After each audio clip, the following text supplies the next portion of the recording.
À quoi ça va nous servir plus tard ? Ça, c'est une grande question.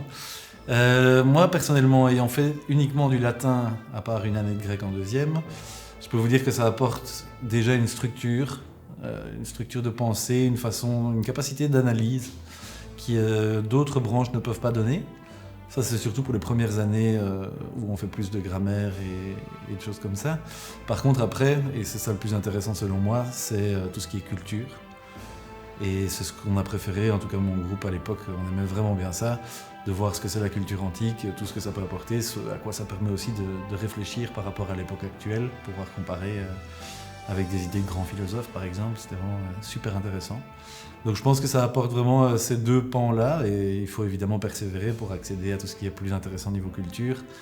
Il faut passer par quelques années un peu plus grammaire et analyse. Est-ce que ça développe le sens critique, la logique ? Exactement.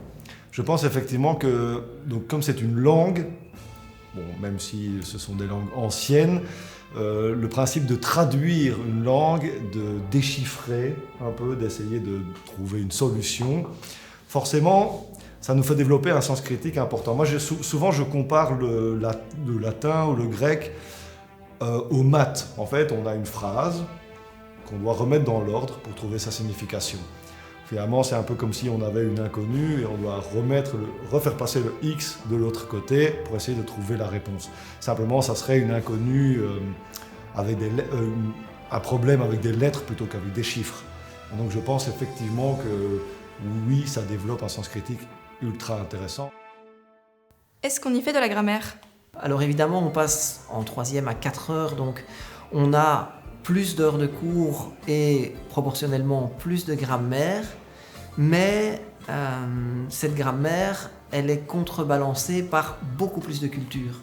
J'ai posé la question en fin d'année de troisième à mes élèves de savoir voilà, qu'est-ce qu'ils retenaient du cours de troisième, et les commentaires ont toujours été dans ces deux sens. Ils m'ont dit « Oh, il y a beaucoup de conjugaisons, mais qu'est-ce qu'il y a de la culture ? C'est vraiment en troisième que ça commence. » J'ajouterais que s'il y a beaucoup de conjugaisons, s'il y a encore beaucoup de grammaire en troisième, c'est parce qu'on a un objectif, c'est de pouvoir permettre aux jeunes d'être rapidement en face avec des vrais textes. Pas du latin de cuisine inventé par un prof de latin, mais vraiment des textes qui ont été écrits à l'époque, en latin ou en grec. Et là, c'est les dernières années où la grammaire est acquise et où on en profite complètement.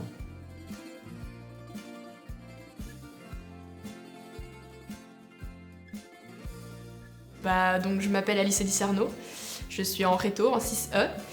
Je fais donc du latin depuis 6 ans. Alors le latin, c'est un cours très très intéressant.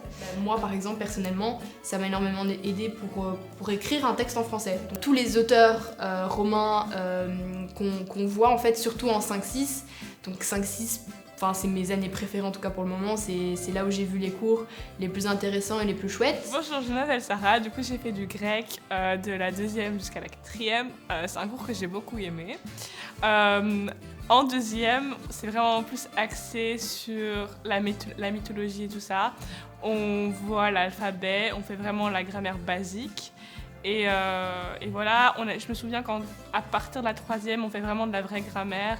Et c'est plus intéressant grammaticalement entre guillemets, mais on fait aussi beaucoup plus de culture. Je me souviens qu'on avait fait un dîner grec, donc c'était super chouette. Quand j'ai choisi le latin pour la 3e et la 4e, je m'attendais à avoir 50% de culture, 50% de grammaire, d'apprentissage pour traduire des textes. Et dans ce début d'année, on a quand même fait pas mal de grammaire, mais on sait qu'après, il y a quand même pas mal de culture qui va arriver et que la culture, c'est chouette, ça te permet de développer ta culture générale. Bonjour, je m'appelle Hugo, je suis en 4e. J'ai pris option latin. En 4e, donc pendant mon année, on analyse des textes, on traduit des contes, la grammaire, c'est chiant, il faut passer par là. Mais une fois qu'on l'a fait, en fait, on passe en 4e et c'est super en fait parce qu'on fait de l'analyse des textes, on s'amuse. Vraiment, on récolte les fruits on récolte les fruits des arbres qu'on a semés en première, deuxième, troisième. Je m'appelle Wissam, j'ai commencé le latin en première année et j'ai continué en option depuis la 2e. Je suis en 4e année et j'ai pris le latin parce que mes parents m'avaient un peu incité.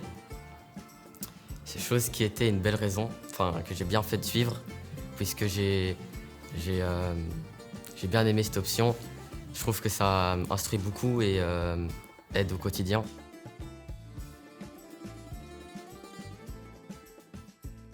Alors, les cours de latin et de grec se composent de pas mal d'activités différentes. Tout dépend un petit peu des années. Donc, les premières années, on découvre dans un premier temps la langue latine, la langue grecque. On apprend les bases de grammaire pour pouvoir progressivement arriver à traduire des textes.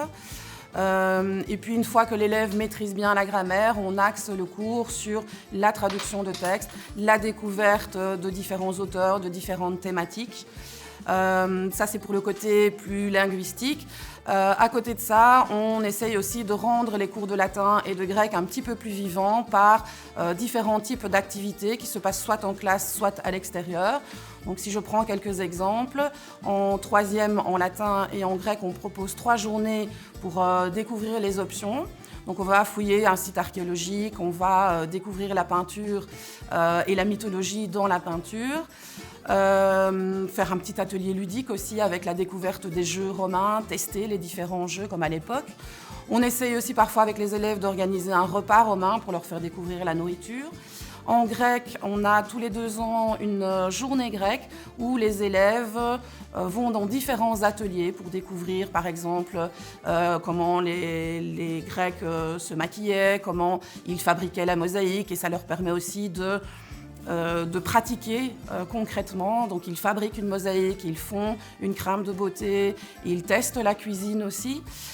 Et alors l'autre année, on part avec les élèves de 5e et 6e grec en voyage en Grèce pendant une semaine, pendant les vacances de Pâques.